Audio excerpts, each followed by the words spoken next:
Hello, and welcome to another Win Daily Sports Show. My name is Michael Raziel. I am the man with the mustache, and I'm here with two fine gentlemen, men themselves with some pretty cool haircuts. Gotta give them that. We got Sia Najab, we got Joel Streck here with us, and we are here to give you something but politics to talk about. We're here to make you money. We're going to talk some golf. We're going to have a blast, and we hope you enjoy it with us. Again, this is 3 weeks in a row.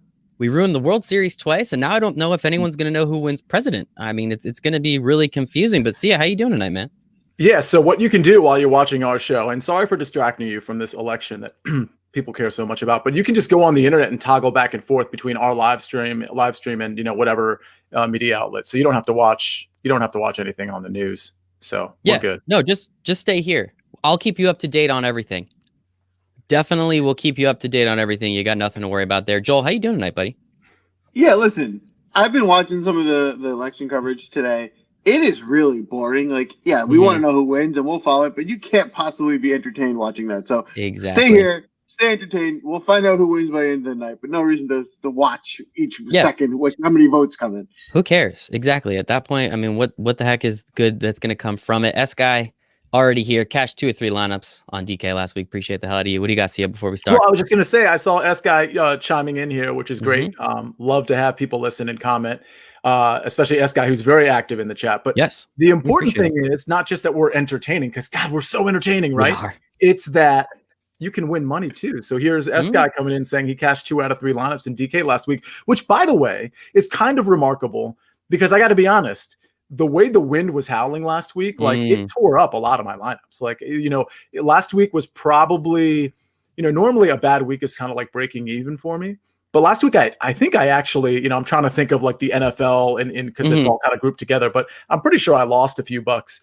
And a lot of my guys just got like taken out by the wind in the on the second day. So the people who won money, we had a lot of guys in the chat, or at least a few guys in the chat that showed some screenshots, and they were really, really awesome. But I wasn't one of them. It was just a weird tournament. And I am really, really, really, really, really, really, really, really happy that the Houston Open does not have wind conditions. Normally, Texas does have some wind as a factor, but it's looking like it's going to be between 7 and 14 miles per hour tops here. So at least on Thursday and Friday. So that's very good news. We can kind of really kind of hone in now.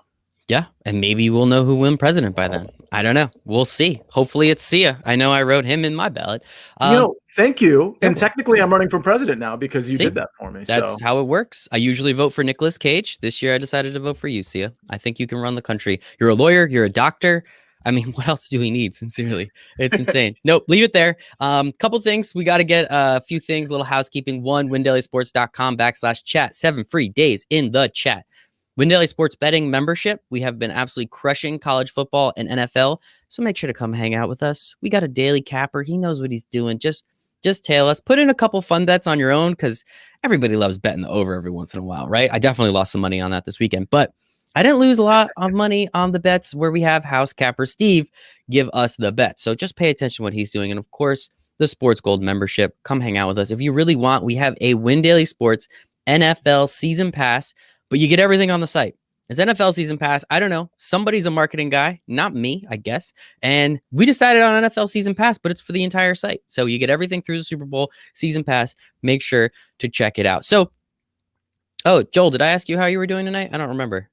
I think we were just stuck on Sia and his presidential race. I don't remember. Whatever. You're on mute now, so nothing we can do about it. All right, let's hop into it, I guess. Let's go to the Houston Open. We have our DFS.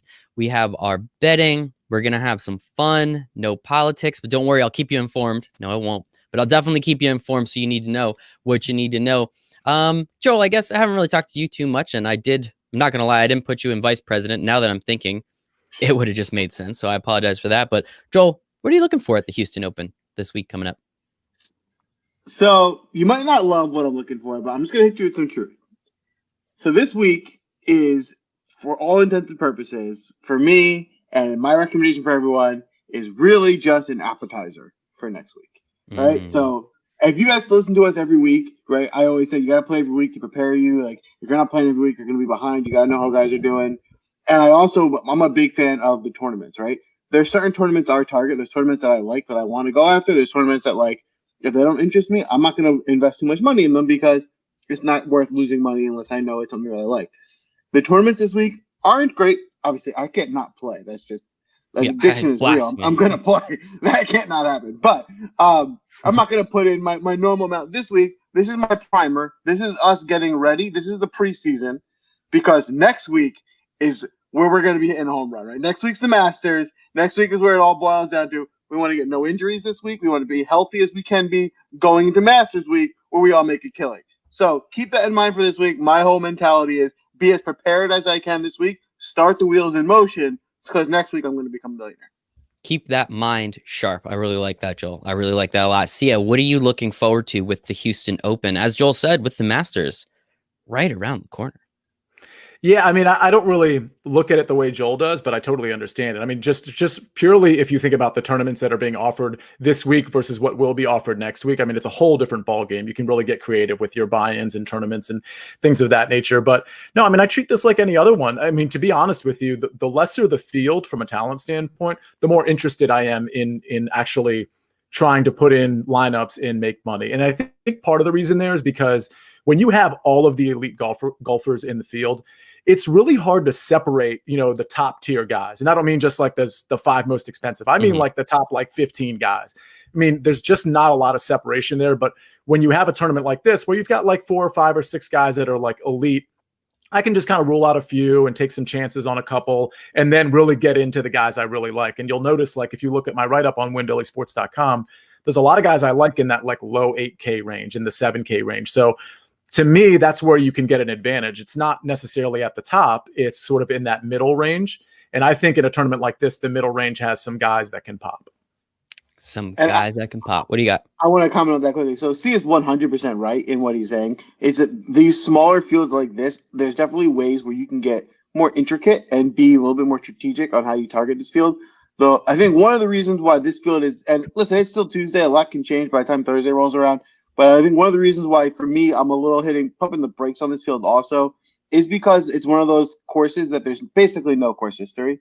So I think that's a major stat point that I look to where I target people. And if I can't get that right now, basically all we can really go off of, because if you look at this course as well, it's not going to favor long drivers that much either. It's pretty neutral. So like every course, right, your iron play, your approach is the thing to target. So for the most part, we're just going off of recent form. That's actually all we really can use on this course. So that's another reason for me why I feel like there's not as much data that I normally go off of this week that I normally would use.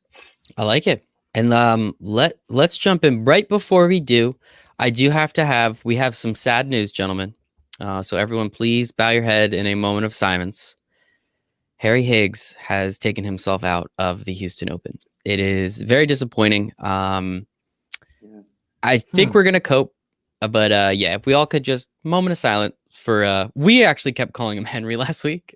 You did. I tried to correct you, but you guys were corrected us, but we just blew right through that and just kept going with Harry. So moment of silence for Harry. And we hope he feels better with whatever the heck happened to him. I don't even know if it was COVID related. Honestly, I don't. It was probably his cholesterol. It was probably his LDL levels on his cholesterol. Yeah, Harry, you're free this week. You want to come on the pod if you're watching? Please come hang out with us on the podcast. So yes, he will be out of the tournament, unfortunately. All right. I'm crying. I'm sorry, guys. All right, let's rock and roll with it. Sia, talk to me about this top range. Some guys we're starting to see come back. Tony Finau, if I'm not mistaken, he was out the last couple tournaments. He had the vid as well. Brooks Koepka, I don't know if he had surgery or if he's just been hanging out wherever the hell he's been doing. He's just got to get ready. I mean, let's be honest. He only plays at championships anyway, right? He only plays at the majors anyway. Dustin Johnson, of course. Talk to me about this top tier range, Sia, because we actually know some of these guys. It's kind of nice. So DJ and Finau like both had the COVID, but Finau actually played at the Zozo. So he's been COVID removed, if you will, for a few weeks now. And at the Zozo, he finished 11th. There is some similarity from the Zozo to this tournament. And the reason I say that is because the Zozo was one of the few courses that had 5 par 5s and 5 par 3s. That's the exact setup you have here. You have 5 par 5s, which is a little unusual. Typically, you would only have like 3 or 4. So you have 5 par 5s and 5 par 3s here. So I'm not saying that's a course comp, but it's just something to note that if you are really good at scoring on par fives, you know, or if you're really good at scoring on par threes, like Stuart Sink is. So those are, you know, kind of important things to keep in mind, that you can attack these par fives. There's a par four that you can attack in terms of trying to get it there. So I think Joel's right. Being long here isn't a huge deal, but being really good with your long irons, like the 150 to 175 range or 150 to 200 range, which you can, you know, we can provide some of that information for you in Discord and stuff like that, and maybe in our articles. But that's something you could, you know, just go on PGAtour.com also and kind of like segregate those mileage markers as well to see, you know, who's good there. But of this top tier, I'm fading DJ and Koepka for the most part. I do want to note that Koepka was a consultant on this course in terms of like building out this course. I don't know if you really want to factor that in. I mean, yeah, I guess it factors in a little bit, but he's a consultant. You know, he didn't build the course. So just something to take note of. He's certainly familiar with the course, which, given what Joel said about course history, is notable because he helped sort of build it in a sense, I guess you could say. So, but I'm not going to roster him because of that. I think a lot of people will. I think they'll just throw that word out like, oh, he was a consultant, and that's just going to be their ticket to, like, rostering Koepka. Is that piece of information? Is that like one of those, like, I got a stat for you this week and everybody on planet Earth kind of knows it? Yes. Love absolutely. Those. Awesome. Absolutely. Love it. Sounds good. Appreciate that. That's something that's sort of frustrating me. The other thing that's frustrating me is a lot of these podcasts and touts, if you will be like, Lonto Griffin won it last week. But just so you know, last year, but it's a different course than, this is actually like a Houston Open's at a different course now than it was last year. So my whole thing is like, why are you even bringing that up? And don't lead with Lonto won it last year. Lead with, this is a different course, but just so you know, Lonto won it last year. That's just an annoying thing. I think we did that with Tiger Woods a couple weeks ago, didn't we? At the Zozo, if I'm not mistaken, didn't we? We did. Okay, cool. Anyway, keep going, Sia. I got you. Appreciate you. Long story short, the guy that, I'm not going to go too long here. All these guys are good for different reasons. I mean, if I had to pick a few that I liked, it would be probably Finau, Hideki, and Tyrrell Hatton. But the one that I'm going to be rostering the most is Tyrrell Hatton. This is a course that, first of all, Hatton, of all these guys, I think can get hot. I think he's the type of guy that can get hotter than really anybody in the world in terms of stringing birdies together. He's in really good form. And the one thing that gives me a problem with Hatton is sometimes he can get a little hot under the collar, if you will, and he just doesn't really keep his composure. He's sort of had a history of that. He's not the only one on the PGA Tour that does that, but this is a relatively easy course that I don't think that's really going to be an issue for Hatton. So that's really kind of narrative building a little bit. But of these five guys in that top 10,000 and above range, Hatton's my guy. I love it. S-Guy chiming in. Hatton is in great form, under the radar type guy. Hard to be under the radar when you're in that 10K range, but I see where you're coming from. Maybe he'll be a little less owned. We appreciate your comments. What do you got, Sia? Well, just before we get to Joel, so it's interesting because I thought that too, but his ownership percentage looks like it's about 20%, which isn't it's not super surprising because this is the elite range, but it's where Tony Finau and Dustin Johnson are. The guy that's lower in this range is Brooks Koepka, interestingly enough, given the stat I just told you about, and Hideki Matsuyama. So they're at 10% and about 14%. Hatton's the next highest with Dustin Johnson at around 19%. So he's not exactly like a hidden gem, if you will, at this point. There you go, S-Guy. And I'm not going to lie.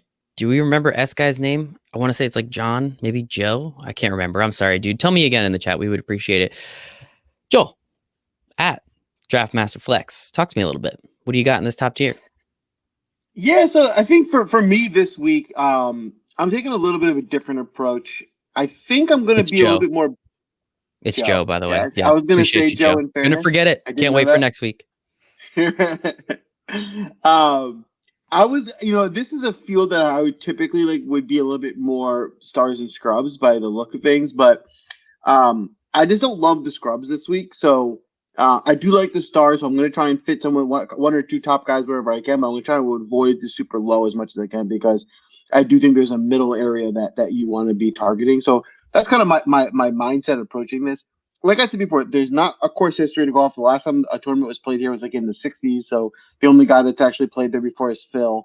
That's a joke. Yeah. Thanks, guys. No. But so we don't have that to go off of. All we really have is course history and basically how some of these guys hit the ball. and really keeping in mind that basically this is just a primer for them, even for the Masters, because that's what they really care about. Is they want to win the Masters.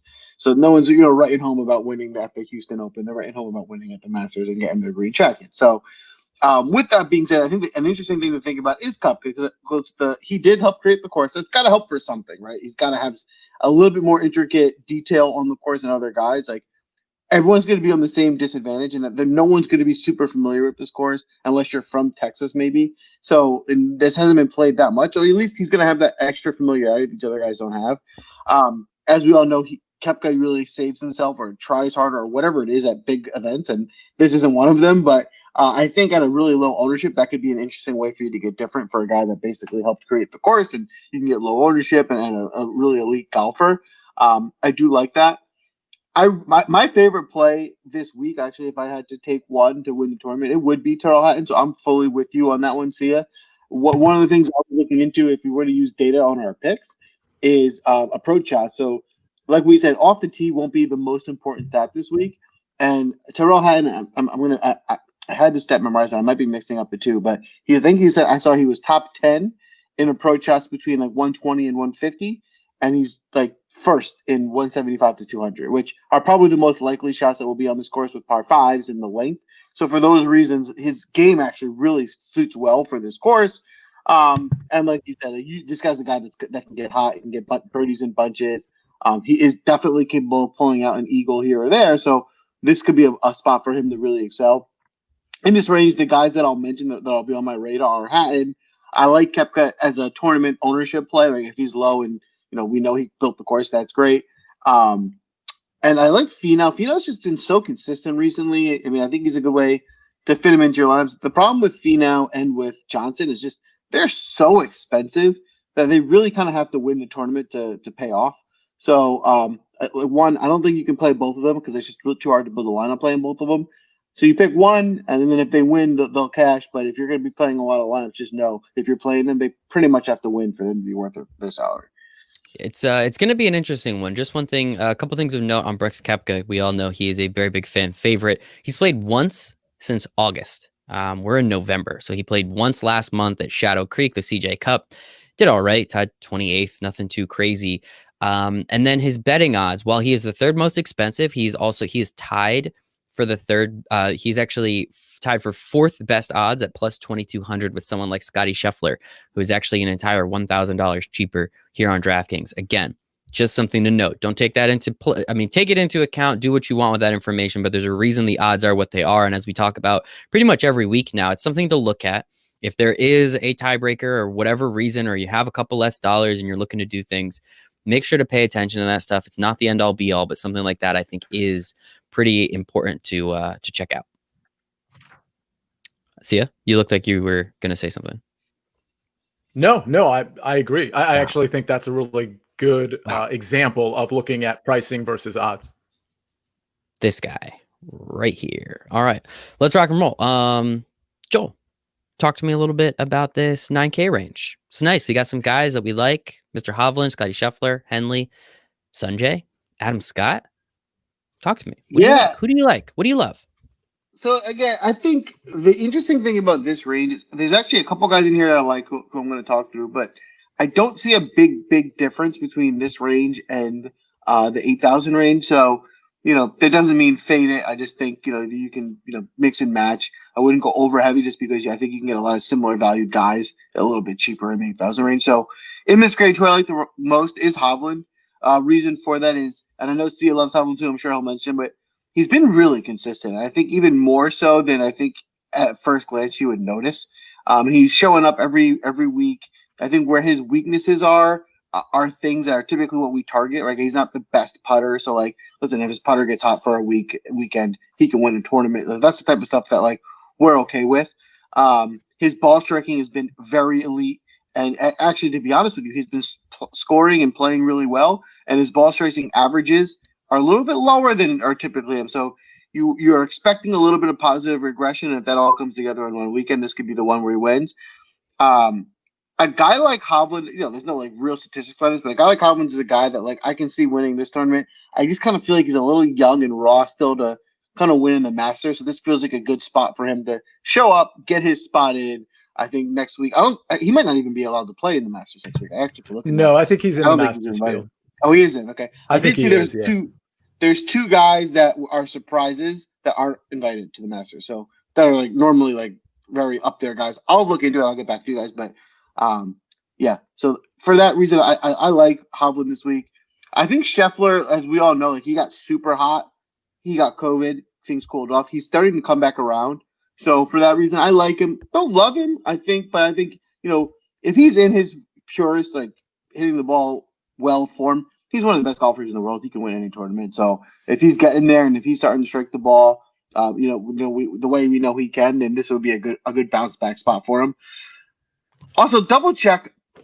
I think Scottie Scheffler's from Texas or close to the area, so this might be another spot where this could be an interesting. Maybe he has some relative familiarity with the course. Henley is another guy who's just been too good recently. So he's a guy that in a normal 3 months ago he's $2,000 cheaper, at least $1,500. So he's, his price is adjusted according to his form, but his form is so good. I would not recommend fading him by any means. I think he's someone that should have a healthy share, just because how well he's been playing as of late. For the most part, this range, that's probably the most I'm looking at. Maybe a share or two of Sergio, maybe a share or two of Adam Scott, but for the most part, that's about all I'm looking at in this range. I love it. So, yes, Scottie Scheffler is born from Dallas, 1996. Dude looks like he's 35, so yikes. Another interesting note for Mr. Henley at 9,400 here over on DraftKings. He's actually tied for the third best odds at plus 2,000, only behind Dustin Johnson, Tony Finau, and Tyrrell Hatton, and tied with Hideki Matsuyama. So that's interesting. Again, just very interesting. Curious, who these European sportsbooks makers are, but it's something to pay attention to. Sia, what about you for this 9K range? Yeah, I'll be really quick here. Hovland's my guy for sure. I don't have a lot of guys I like in this range, similar to Joel. Tee to green, Hovland is just so good, and he's sort of always good. His weakness is around the green, sometimes putting, just like anybody else. But his around the green game is starting to come around, but it's definitely not as strong as some of the other guys in this range. The thing about around the green, though, is so just to understand like the course layout a little bit. So the greens are pretty big. There's a lot of like sloping in the greens. So you're going to have to like navigate once you're using the putter. You got to be kind of a good putter to have success here. So the short of it is, if you are getting caught around the green, you're probably not going to win this tournament. Like, in other words, like you kind of have to be on point and get it on these like relatively big greens and then be able to putt to really be successful here. And Hovland's the type of guy that can do that. So as much as his around the green game kind of makes me nervous, if he's around the green and not on the green, then it's a lost cause anyway, as far as I'm concerned at this particular tournament. So I like Hovland a lot. I'm not messing with Scheffler. I mean, he flashes for showdown. I think Scheffler's fine, but I don't trust him for 4 days. Henley, I really don't like for a couple reasons. One is because his price. He's finally like in this sort of like semi-elite range, which is fitting given his recent form, like Joel said, but it's still really high. Also, his ownership percentage is really high. He's over 20%. And when you can get like a Hovland at 15%, or if we go down to like Sung Jae at 14%, that's a pretty big difference. So not only am I paying the high price tag, and Joel, you might not know the ownership percentage like right now, so I'm kind of just informing you of that, but knowing that ownership percentage and his price tag, like it's just not for me, in spite of the fact that his recent form has been very good. Maybe in cash, that's something to consider. I don't think I'll have much of Adam Scott or Sergio. Sergio won a tournament recently, but I still don't trust his putter, even though it was obviously good in that tournament. So the rest, Jason Day is a fade. So maybe 1 or 2 shares of Adam Scott and Sergio, but this is largely a Hovland range for me. Yeah, I was going to ask about Jason Day, and it didn't seem like either of you guys were going to bring him up, but I kind of assumed it was going to be a fade, and here we are. Fade in Jason Day. We should call him Jason Knight. Let's work on that. We should work on that. Okay. Yeah. All right. That's like the first draft. Yeah. All right. Let's move on. Sia, talk to me a little bit about this 8K range. I see Lonto Griffin. I see Doc Redman. I see Jordan Spieth. I'm kidding. But I do see him there. Shane Lowry, a couple guys that we know and love. Talk to me a little bit about them. Yeah, I love Jordan Spieth. Just kidding. Oh, you should work on your delivery too, I guess. Sorry, yeah. We can all get better. We can all get better. So listen, Lonto has actually been really good. I don't think I'm going to have a lot of shares of him, but I can't deny that he certainly has some upside. I think this price is actually pretty fair. He's ranging in that 15-16% range, which is pretty high for this range. So just know that he's a pretty popular guy. Speaking of popular, this guy's over 20% ownership, and he'll stay at over 20%. I'm pretty sure. Doc Redman at 8,800, great for cash, first of all, but great for tournaments too, even though this is a high ownership percentage. I really like Doc Redman in general. You guys know I talk about him a lot. Again, another guy that's good tee to green, but particularly on approach. His recent form has been really good. I'm trying to see here. Last week, where did he finish? Fourth last week. So he's been in good shape. So I like Doc Redman a lot. I think Corey Connors is interesting. I'm fading Zach Johnson, fading Brian Harman, even though he has been pretty good as of late. Fading Spieth. Siwoo Kim, not really interested in.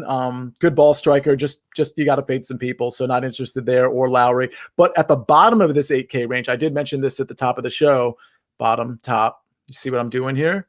No. Sorry, I don't know what I'm doing. Cameron Davis at 8,100 is a really, I think, smart play. Now, his ownership percentage is pretty high too. It's like 17, 18% at this point, and it's not going anywhere. It'll be probably close to 20%. So this might be sort of chalk to fade, but I do feel like I need to point him out because he's made 7 cuts in a row. He's a long hitter. He's definitely going to be able to attack these par fives. He's just like the prototype. I don't want to say he's mispriced because I don't think he is, but this is the type of guy that we could see in like 4 or 5 weeks, all of a sudden, like carrying with a similar field, like an 8,700 or an 8,600, 8,500, as opposed to an 8,100. So I'm kind of speculating there, but I think he has the talent to get there. The next guy I like that nobody really talks about, but unfortunately, I did hear him on a podcast I listened to, and I was really upset about it because I was like, oh, this guy's like a gold mine right now because his recent form has been so good, and that's James Hahn. His last 3 tournaments, which have all been recent, 5th, 6th, and 9th. That's 3 top 10s. And these aren't all just like garbage fields. This is like, real tournaments, all in the last month and a half, I believe. So the thing is, what you have to understand, and the reason why we never talk about him is prior to that, he had missed 6 out of 7 cuts. So like clearly something has changed in his game, and I'm hoping there's consistency there. This is a great price for a guy that clearly has upside with 3 top 10s in his last 3 tournaments. So all the metrics, bear out here. And then the last guy, of course, Stuart Sink. That's kind of my guy. He's been really good. He had his son on the bag when he won a few weeks back or about a month ago. Then his son wasn't on the bag and he just kind of like middled a little bit. Son back on the bag last week and he did great. So I think that, again, that's a little narrative building here, but like that's clearly made a difference because Stuart Sink is not some guy that's like always killing it. You know what I mean? Like one thing to consider is on par 3s, his par 3 scoring, I think, is actually best in the field. So while he's not a long hitter to really take advantage of the par 5s, it doesn't mean he can't, but he's not likely to. He is really great on the par 3s. And again, with his son being on the bag and at 8,000 and under 10% ownership, I think that's a guy to roster. And there's a lot of par 3s, right? We have a few of them, if I'm not mistaken. 5. Yes, I thought 5. So. 5 par 3s. So a couple pieces of information, looking up James Hahn's information. Yes, he had 3 top 10s since the Safeway. So the Safeway, the Corrales, and Shriners. He didn't golf in August. He pretty much took the entire month of August and almost the whole month of July off. So I respect him for getting right. Maybe he did something. I don't know. It's interesting. It's definitely, it's interesting. And then Joel, I have to ask you before we talk about this 8K range, are you better at golf when your son is your caddy? So I would say for sure, it's definitely a big improvement for me, mainly because I'm terrible and my son's like 17 months old and he can't do anything. So it just can't happen. So as long as I don't play, I can't gain strokes. And if I don't gain strokes, you can't beat me. So therefore, better. I mean, the whole point of golf is less, right? So the less shots you take, the better. It's like the opposite of that whole Michael Jordan thing, right? If less is more, think about how much more would be. Jesus. So. Got my mind in a pretzel. I'm going to try and unwind my brain for a second. Joel, do you want to tell us about the 8K range?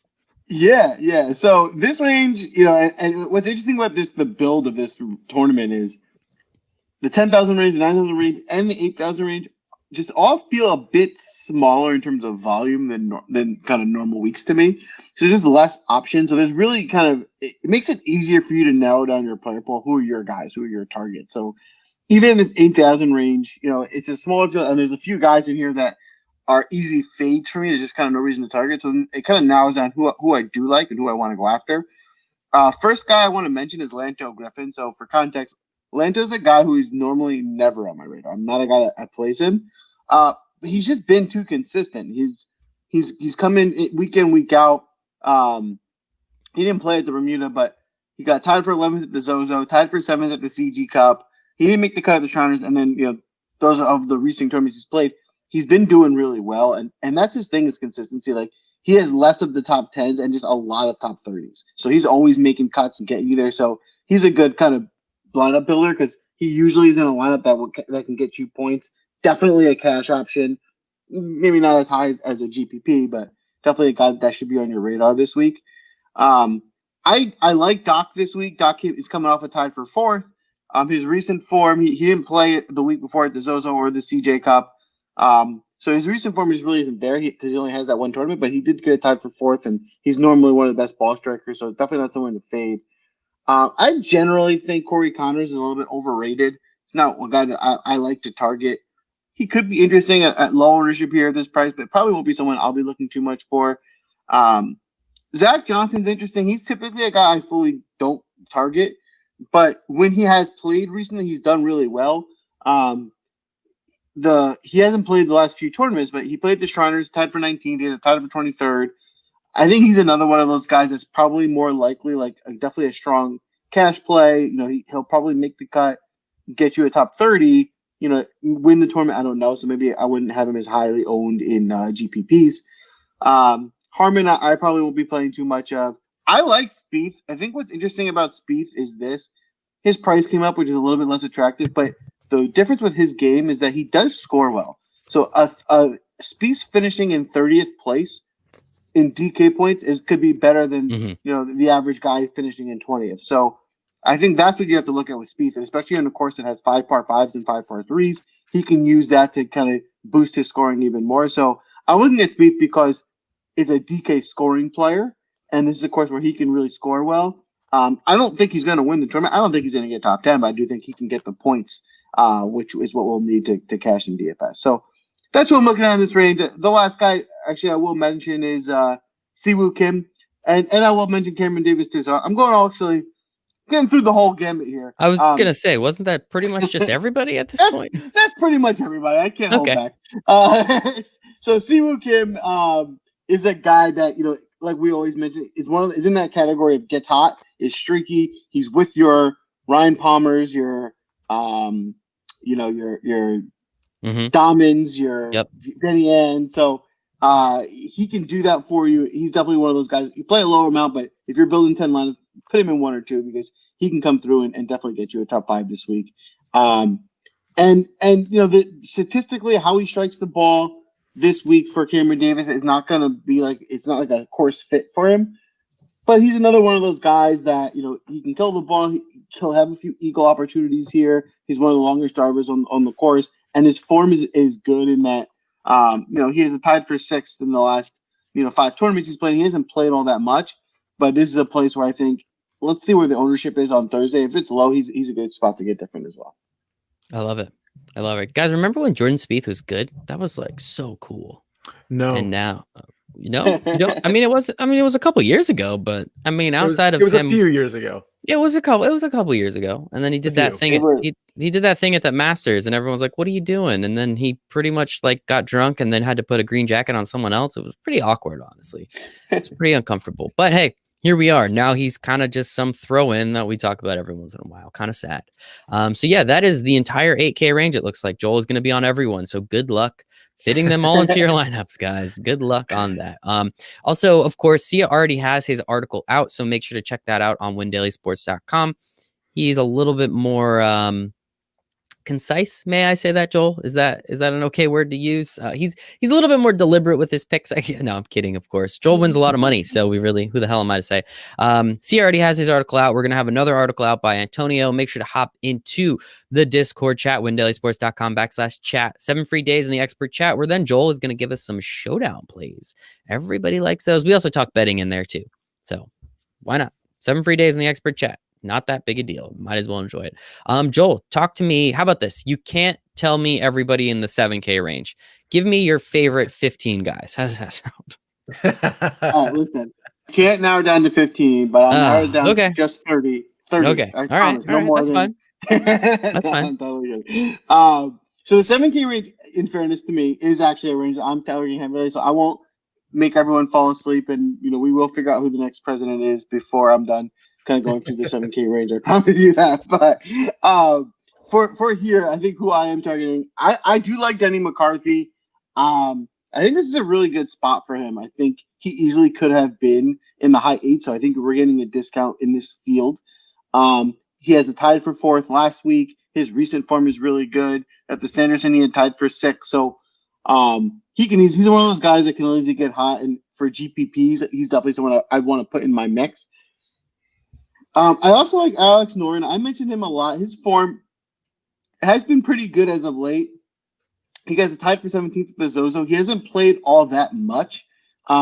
So it's hard to take too much of the recent form, but he's been playing well. I've been on him recently for the last few tournaments that he's played in. So, again, he's a GPP shot, especially with low ownership. I certainly like him. Howell Varner really surprisingly missed the cut last week, which to me is interesting because I think that will lower his ownership. And I think if he goes low enough, I think he could be an interesting way to get different. Because if you remember, he was one of the most expensive plays. Now, it was a different field. It was a really weak field. This isn't a great field either, though. This is, this has a really strong top 6 or 8. After that, it's similar to last week, right? There's really not much else to report on after the top. So I think this could be a way where people might be down on Varner because he missed the cut last week. I think he can have a nice bounce back here where maybe his ownership will be really low and you're getting a little bit of a value because he did disappoint. So I think he's a good way to get different. Other than that, Gooch, I'm going to drop down a little bit. He's been playing way better than I think his normal, and you'll notice his salary is adjusted. Him and Wyndham Clark, they're both paired up here in the same salary point, and both of them in a normal week are 6,600, 6,400 type guys. So they're priced up, which can be awkward and hard to pay up for guys that you typically see way lower on the spectrum. But I think that Wyndham Clark more so than Gooch, but both guys I think recent form, which is really all we can go off of in this course, is good. So they're definitely guys to have on your radar. Joel, before you hop on, Sia, do you have the ownership numbers for Gooch and for Clark? Varner. Because as Joel was saying, I'm sorry. Do you have those? Because that's interesting because they're way priced up at that point. Yeah, Varner is tracking. He's probably going to be right around 10% by the time it's all said and done, maybe a touch higher. Taylor Gooch is going to be, it's looking like 8 to 9%. And then it was Wyndham Clark, the other one. Yeah. Yep. That's looking at about 10%. Okay. Is that so weird? Of those three, knowing that, that makes me, I like Varner less. I don't think he should be that high. I think you should have maybe get a discount. So with that information, the guy I like the most is Wyndham Clark. I think we're getting the guy who's probably in the best form right now, at the lowest price point, if not equal. He got second place at the Bermuda, 13th at the Shriners. I think he's a guy whose form couldn't be better. And if you're going to get him, I think 10% is reasonable for him. At 10% for the other two, I'm probably not going to be as interested. Interesting. What about the rest of the 7K range? Anybody else? Yeah. So to breeze through, I do like JT Poston.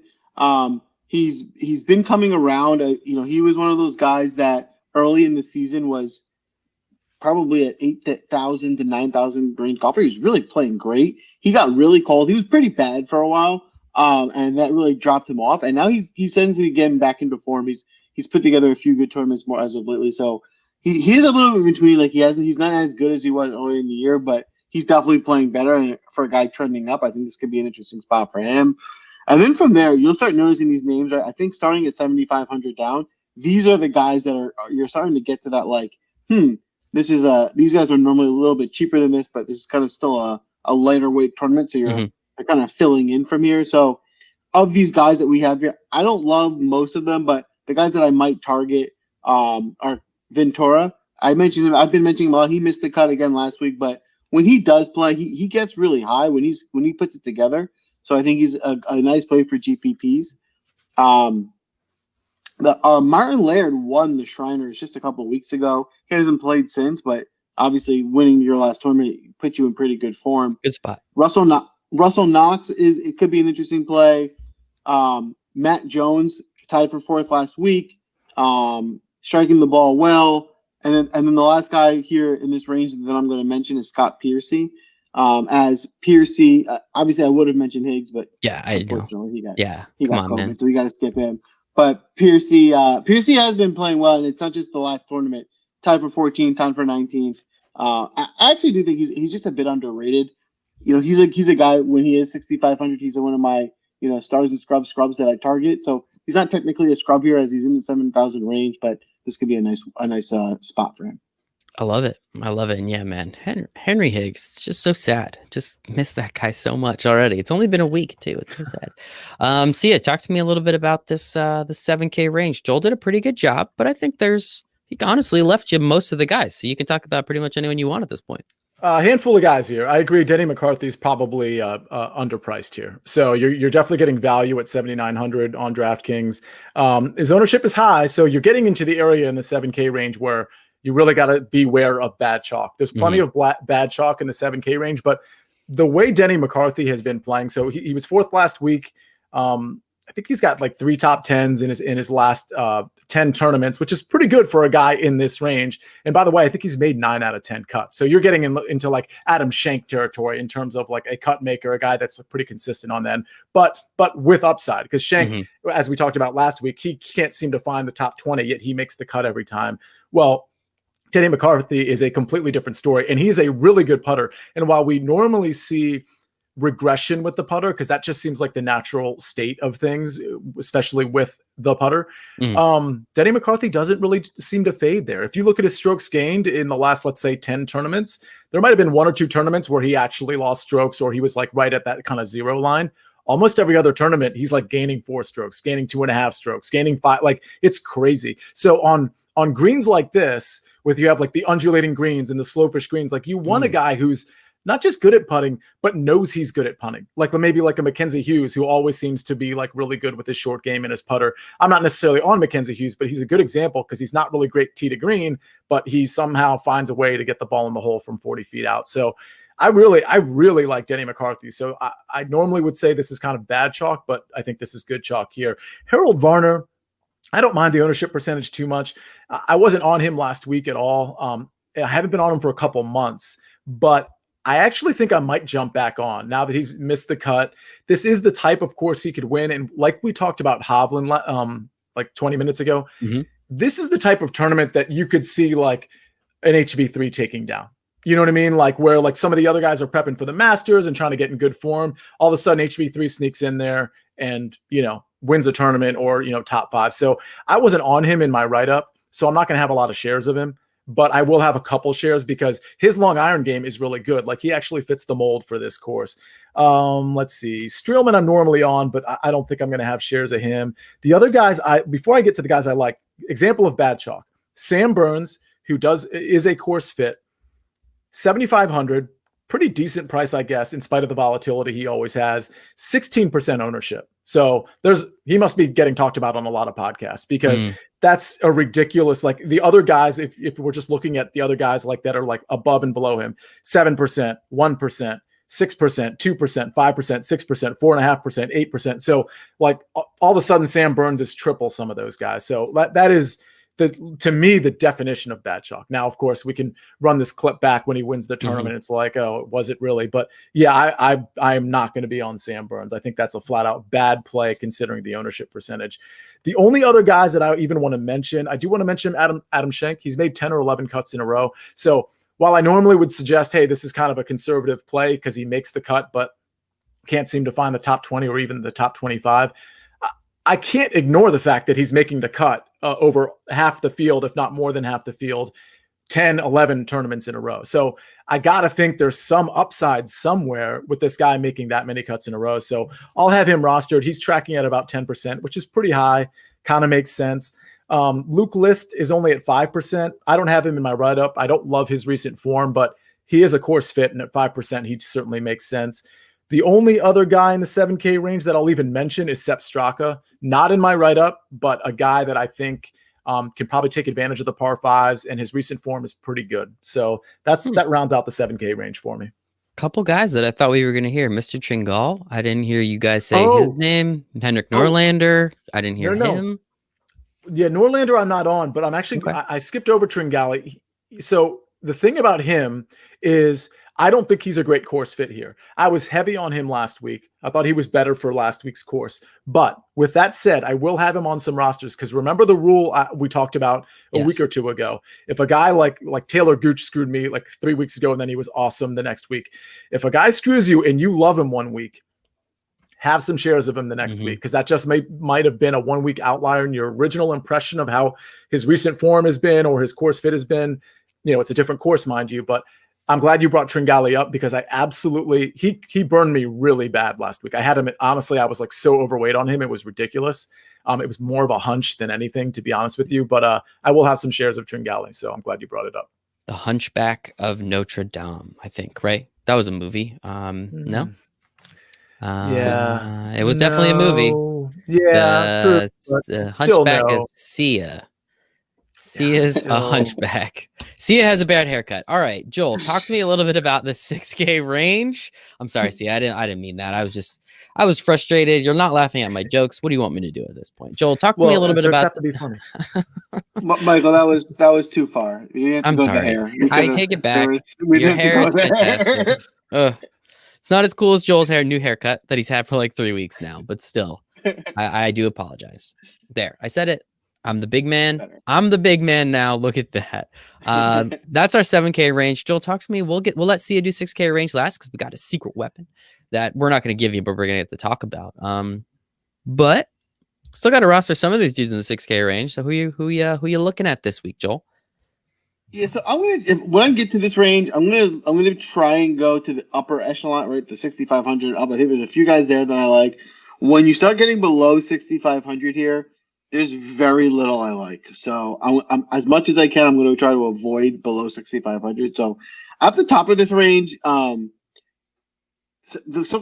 guy I probably like the most having to dip down this low is Maverick McNeely. Now, he's a guy, when I started playing over the summer, was high on my list. He had since kind of cooled off, not much going on.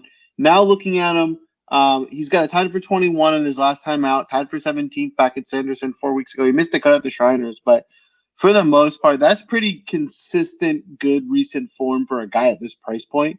So he's the one who I'll target kind of in the $6,000 range. Another guy to keep on your target, and I apologize if I mispronounce his name, is Bo Hostler. So Bo is more consistency, right? He's made a lot of cuts recently, right? This is a guy who, you know, would normally be closer to your minimum price, 62, 6,300. He's coming back. Now, I don't think he's going to threaten too much to win the tournament. That's probably not him, but he's a guy that's likely going to make the cut and compete. If you get a top 30 out of him, I think at this price you can make some money. So from a profit standpoint, I think he could be a nice target because he's been pretty consistent making cuts.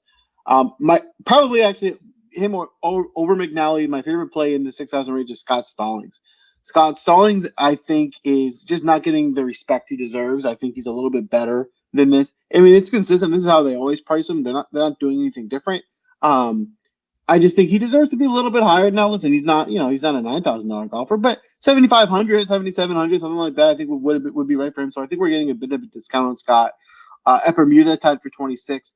He has a tied for 6th at Sanderson. And keep in mind, like, those fields, maybe a little bit worse than this one, but they're more similar. Those are the fields that he does well. Eliminate your Rorys, your Brysons. There's still a couple of those guys in this field, but not all of them. I think that's a spot where he can shine.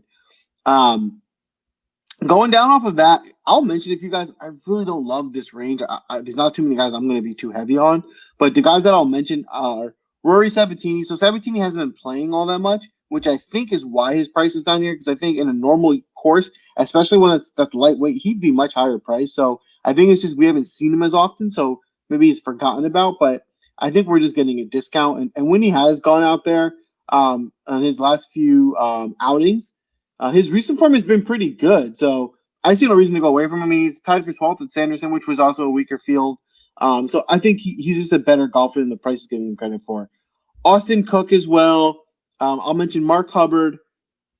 I would have originally said Pat Perez, but there's a lot of question marks around him right now. So because of the question marks, I don't want to be too heavy on him. If you want to throw him in a lineup or two, to get different, because you would think his ownership is going to be low, then I think that's a certainly fair play. Adam Long is always a guy that's consistently like a sleeper play in the 6,000. So there's a reason I think this week he'll continue to do that, especially in a slightly weaker field. We've been mentioning every week Hogue. So if he's another guy you want to take a shot on, he doesn't have anything too high, but I think he's probably more of a showdown play than a full week play, but maybe someone to put on your radar. And then I like Charles Schwartzel. I think, his form hasn't been good. I think he's just overall a good golfer. So, at this price, it's pretty dirt cheap. If you want to throw him into some of your GPPs, he'd be a nice way to round that out.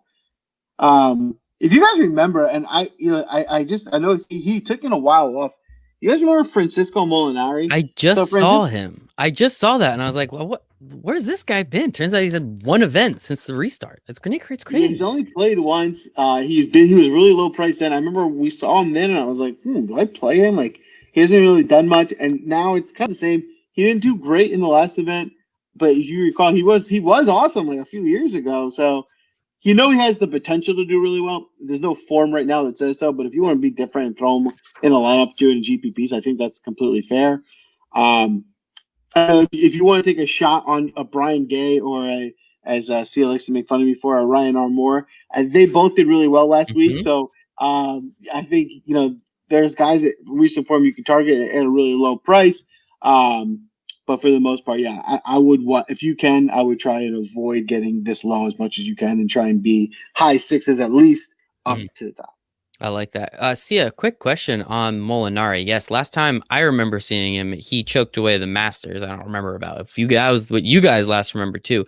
But do you have his ownership percentage? Because that big of a name, that low, I feel like whether or not he's played 3 or 4 events this entire year and pretty much missed the cut on all of them, he's going to get a little bit of run, right? What do you have his percentages in front of you by any chance? I do, yeah. And I can't decide if I'm even going to have him on one team because he just has been so bad. He missed the cut at the Shriners as well. When by the way, he was really cheaply priced at the Shriners too. So I'm sure a lot of people put him in their lineup being like, hey, this is a big name with some upside. But it's tracking at about 2%.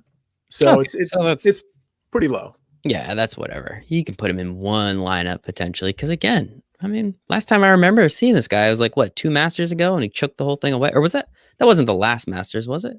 I don't think so. No. Who won last year? Don't recall. Damn. That's some good radio. All right, Sia, $6,000 range. We will have Sia's secret weapon as coined by our good, incredible writer, Steven, at Sicily Kid up here in the Discord. The only place you can find that Sia's secret weapon is in that Discord that I have mentioned a few times. And I'll mention it one more time for the people in the back, windailysports.com/chat. 7 free days in the expert Discord chat, but you get everything. You get NFL. You get to talk about baseball. I think we're doing that. Timeout. Guys, that was bad. We forgot who won the Masters last year. Tiger. Yeah. Oh, okay. So it was that one. That's what I thought. That's what I was thinking. But you guys told me that wasn't the last one. I'm not the golf guy here. You guys are the golf guy. What is this shit? Get me out of here. So the last time I remember seeing him was the last Masters. I said, wasn't it Tiger? And you guys said no. Okay. We could check the tape. We have receipts. It's been live. Anybody in the chat, make sure I had it right. But yeah, that's when Molinari just kind of shit the bed. And so did Brooks too. I think he missed a putt on 17 or 18. That kind of like, if he hit it, probably would have went to playoff. So that was sad. But anyway, see a secret weapon, windailysports.com/chat. Get it in the expert Discord chat. You can hang out with us, talk NFL, esports, NBA, MLB, really whatever you want. We're all there all the time. So it's actually kind of a blast. But Sia, outside of your secret weapon, of course, where else are you looking in the 6K range? I'll be quick. I just have a few guys that I like here. Much like Joel, I'm not going to be speculating too much here. I also like Scott Stallings. 26 last week. He's in pretty good form, but he's been in good form. And I agree that Stallings is one of those guys. Listen, I've rostered him and he's completely blown up. So that's what you get in the 6K range to some degree. But this is a guy that if he was 7,400, I wouldn't be surprised. So I think there's value in rostering him. He's under 5%, which actually makes him kind of popular in this range. But I'm just pointing that out, not like you wouldn't roster him because he's 5%. I'm just kind of saying, hey, other people are paying attention to him as well. I have another guy in this range that I'm going to save for the secret weapon because I think I might have already. Normally, I decide like Wednesday afternoon, and then I go into Discord Wednesday evening and put it out there. But I think I might have decided, so I'm going to skip over this person for now. I like Tom Hogue. Being a shorter hitter, just like Ryan Armour, I'm not sure. If I know a guy's not really going to be able to take advantage of the par fives, I'm not going to be out on him, but I'm not exactly excited to roster him. So, I'm already rostering Stuart Sink, which is sort of one of those guys. So I probably won't be on those guys. I do think Charles Schwartzel has some upside, also has some blow up potential, of course. Hudson Swafford at 6,500, I think is interesting. He's been in, decent recent form. And another short hitter that I just want to talk about because he's so cheap. He's good with his irons, but he's a very short hitter. So, we'll see what this course, produces, with short hitters relative to longer hitters. But Michael Thompson at 6,300 is a 0.5% ownership, but he's a guy that's like very solid with his irons. And if this course ends up sort of catering, if this par 72, I think it's around 7,400 yards, but if it ends up catering a little bit more to shorter hitters than we think, then Michael Thompson at 6,300 could, somewhere be in the top 25 somewhere on Saturday or Sunday. So I think at 6,300, it's worth considering. Something to consider. And see a secret weapon, just in case everybody you weren't totally aware, it's under 7K, so anywhere in the 6K range, under 5% owned. So we really want to make sure we're giving you some really good leverage, like our friend Steven always talks about, especially if you're in that milli maker. If you can find a couple of those dudes that are a little bit less owned, or way less owned, at a way lower price, that always make the cut. I think C has missed 2 all year, and one of them was at a no-cut event. How'd that happen? No, I'm kidding. But yeah, so make sure to pay attention to See a Secret Weapon in the Discord chat. And I was looking it up while you were talking, Sia, because I was kind of curious. Francisco Molinari, 225 to 1. Sounds like a dollar bet to me, gentlemen. Sounds like a dollar bet to me. So let's get into it. Obviously, we like the DFS portion, but the other thing we really like to do, we want to give you some outrights. Also, in that Discord is where Sia loves to talk about matchup plays. We like to he likes to feel out the field a little bit to really see where he wants to put his money. So make sure you're in there for that. And as I said before, Joel likes to put his showdown information in there as well. That's where we like to make a little bit of money too. But we have our betting. We're going to give you some outrights. We're going to give you some first round leaders. Joel's probably going to give us like a top 40 because for some reason he just loves to do that. So I'm kind of curious. Francisco Molinari plus 188 and plus Henry Higgs also plus 188. And he's not even in the field anymore, which is pretty disappointing for the top 40. So Sia, let's start with you. Who are some outrights for the Houston Open? All right, I've got 5 for you. We've talked about all 5. I'll start with Doc Redman at 50 to 1. As everybody knows, we don't really give favorites out. We give 30 to 1 or higher. So I'll start at 50. Doc Redman 50 to 1. Stuart Sink at 70 to 1. Denny McCarthy at 80 to 1. I think is like legitimate value. That's one of those things where I think on Sunday, you can start thinking about like maybe hedging your Denny McCarthy bet because he's like he's third, and you can think about putting money on the other guys that are contending with him. James Hahn at 90 to 1. Listen, I just can't deny. I can't not see the 3 top 10s in the last 3 tournaments. So it clearly something has changed because he's never done that in his entire life. But if that change continues to progress to a first place finish, I wouldn't be shocked by that. So at 90 to 1, I think you're getting value there. And then I got to go with the guy that screwed me last week, like we talked about. Thank you for reminding me. Cameron Tringale at 110 to 1, another relatively short hitter. But again, we're not entirely sure how these short hitters are going to fare on this course with the 5 par 5s. They can certainly make up for it with good approach shots or good shots on the par 3s, I should say. So Tringale at 110 to 1 makes sense from a value standpoint. Dollar bets all around. And one interesting note looking at James Hahn here, as you said, 3 top 10s in a row, plus 650 for him to get that 4th. I mean, that's like a major upset in soccer, right? Like I've been betting a lot on soccer. It turns out it's really easy. If you guys aren't doing it, come hang out with the soccer chat because it's an absolute joke, honestly. You just take whoever has the best odds, you put 4 of them in a parlay and you win like 8 out of 10 times. It's insane. But Yeah, plus 650. I mean, that's like a major upset. That's like the Warriors losing in the second round, right? Like that's kind of like how big 3 top 10s in a row. That's $10. Screw it.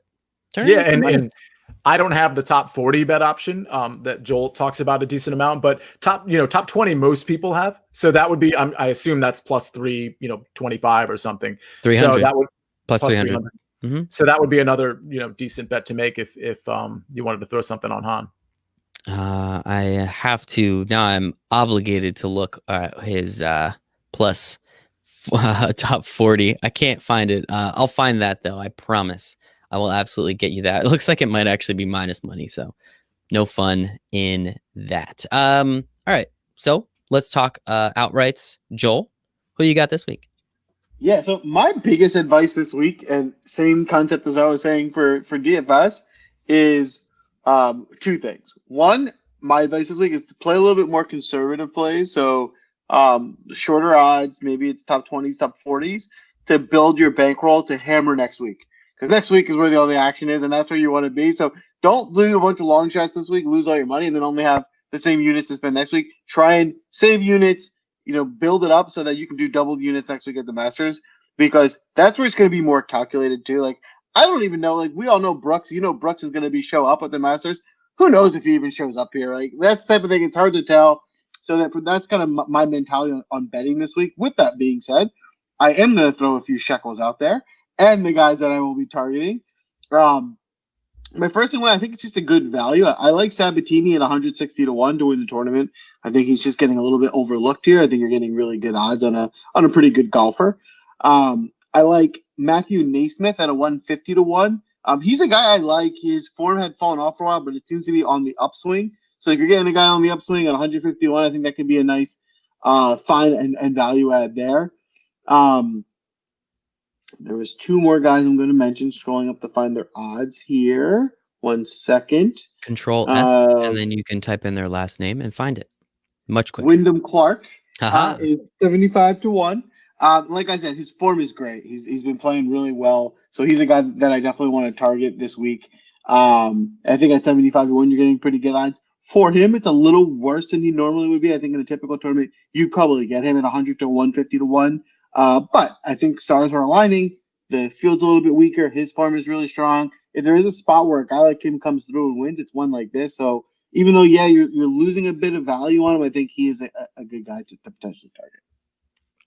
Well, I thought you had two more. I'm sorry. Just one. Well, I can say, no, well, my last play for this week is just going to be a guy that's not as big of an underdog. So if you want to go for targeting someone who is more of the top echelon, I think my favorite play to go after is Russell Henley. He's a similar kind of vibe and concept where he normally isn't this good at odds. In a normal week, he's a little bit lower. But again, we're getting that perfect storm of his form is really good. He's trending in the right direction. And so there's a reason why his odds are that high. And I will say one more thing. Victor Hovland's an interesting one to target. I did just do a quick search. It's really weird. So what I read earlier was there's a handful of like no-brainer guys that aren't invited to the Masters because they didn't qualify at the time when the Masters was supposed to happen. So even though they would have easily qualified now, their tournament's being strict about it because then it opens up every tournament since then. If you've won, you're then qualified. So that's going to add a whole lot of people, which they don't want to do. So they're not inviting Berger. They're not inviting Hovland. They're not inviting Harris, which are pretty normal big names. So with that being said, maybe it isn't a spot where, Hovland wants to say, F you to the committee and win this tournament and show you should have let me in because I would have been coming in hot. So there's a storyline maybe you might want to think about. I like that storyline a lot. Come in here, take it out, put it on the table, make you look at it, and win you a bunch of money. I like all of that. All right, so now we're going to get to the fun part. And I have an extra added twist for you gentlemen this week. You ready? Let's do it. Thursday is my birthday. So wow. One of you has to give me a bet to win a bunch of money because I promise you I will put more than $1 on one of these bets. On all of them. I don't know. We'll see. But Thursday is my birthday. We tried to win last week for Joel or 2 weeks ago. Didn't quite work. But you did break some news, Sia. It was wrong again. So I'm really curious to see who's breaking the news this week. But just wanted to throw that out there. So little added pressure because you've been decimating my bankroll because I did not take like the 2 times that you won. So I haven't won a single dollar on golf this year. But anyway, Sia, we will start with you. Who am I winning money on my birthday, first round leader for the Houston Open? Okay, are you ready for this? I'm ready. Are you ready? Okay, so I'm going to break some news in a second, but let me give you a few plays I like for first round leader. Okay. Doc Redman at 50-1 is actually like pretty awesome value. I really like that play. Cam Davis 66-1. I like that. James Hahn at 70-1. Kevin Chappell at 100-1. Going to the chapel, and Michael just got married. And breaking news. This is nobody's heard this yet. Like this is like literally breaking right now at 9:06 p.m. on Tuesday. It's not election related. Yeah, we don't have a president yet. Don't worry, guys. The breaking news is that your first round leader for the Houston Open is Scott Stallings, 90-1. You're welcome, America. That is a $2 bet just waiting to happen. My DraftKings account is going to be so excited with me. My goodness. Scott Stallings, you said, correct? Yeah. Stallings and Redman are my favorite 2 first round leader bets. 90-1 and 50-1 respectively. I love it. All right. Sia? Nope. We did Sia. Joel, how are you going to make me money on my birthday? I'm going to give you 2 plays, a long shot and a more favorite shot. Okay. The long shot is actually going to be the same odds as this. So we're going back to 90-1, different golfer, but same odds. You know, I really like, I know I mentioned him a lot today. I really like Matthew Naismith this week. I think this could be a good spot for him. His form is there. He's a guy who I do normally like getting this, so I do tend to lean toward him. But I think this is a spot where I think things are coming together for him. So for a first round leader, I think he can come out really high, and at 90-1, we're getting some really good value for him. And then if you want for more of the expected to get there, I'm going to go Wyndham Clark at 66-1. So I think Naismith and Wyndham Clark, I categorize together. They're kind of similar guys. I think Wyndham Clark's just a little bit better. So I think either one would be a nice play this week. Wyndham Clark and Matthew Naismith, you said? I'm literally putting these bets in as we are doing this. And your other one, Sia, it was Denny McCarthy, right? That's who we like, first round leader? It was Doc Redman. Doc Redman, I apologize. No love for HV3. I do like Denny. Yeah. I do like Denny. I think that's a decent play. I could only pick 5, and I wanted to fit a couple long shots in there. But I think if you were going to add a 6th, I think Denny McCarthy would definitely be the play. Here's actually something pretty interesting, too. I don't remember seeing this, but you can actually do top 10 after round 1 and top 20 after round 1 on DraftKings. For some reason, I don't remember seeing that. And that sounds like fun, too. Dustin Johnson, top 20 after round 1 is plus 130. That's weird, right? Plus 130, top 20? Yeah, that's pretty solid. Those are good. You're right. That's a little weird. Yeah. Tony Finau plus 200. Russell Henley, we love him so much. Top 20 plus keep this thought in mind, which is I still like that, but the one thought in mind, which is maybe why those odds are so good, is what often happens with round 1 is you'll have 15 guys tied for 5th. That's true. And so he'll end up being 25th, but be 2 strokes back. Mm-hmm. And so you won't win because he's right there. He's just 15 guys are tied for 5th place, and so that's where he kind of falls out. Great point, Joel. And that's why we bring you on this show. So that is it. That is our breakdown of the Houston Open. It is 9:09 p.m. in America. You do not have a president yet. So we tried. We really did our best. We made this show a little bit longer for you to give you something to pay attention to. But Jesus Christ, enjoy the rest of your night. Sia, where can everybody find you on the internet? They can find me in Discord at windailysports.com. Download Discord, the expert chat. I'll be in there tomorrow night for sure after our NFL live stream. And on Twitter at Sia Nejad, or now on Instagram at Sia Nejad Sports. Sia Nejad Sports. Finger guns. This is cool. All cool kids, right? Hello, fellow children. Joel, where can everybody find you? Joel, where can everybody find you on the internet? We got the guy with the mustache doing the guns, talking about children, guys. This is a safe space. Do you have candy too, sir? I ate it all from Halloween. I ate it all. That's probably best. Yeah. You guys can find me at Draftmaster Flex on everywhere. I'll be on Discord. I'll be on Twitter, Instagram, and we're gonna make some money. And on TikTok, you can definitely find Joel on TikTok. You can find me at Michael Raziel1. You can find us at Win Daily Sports. One more time, windailysports.com/chat. You get See a Secret Weapon. You get 7 free days in the expert chat. You get to ask Nick all the questions you want about NFL. Inundate him with questions. He loves showdowns. Just tell him I sent you, and he will appreciate that. Zach wants to know, where can we donate to the mustache? Great question, Zach. There's a lot of great causes out there, and I think any of them that you want to, you can donate to. I do this because I love it.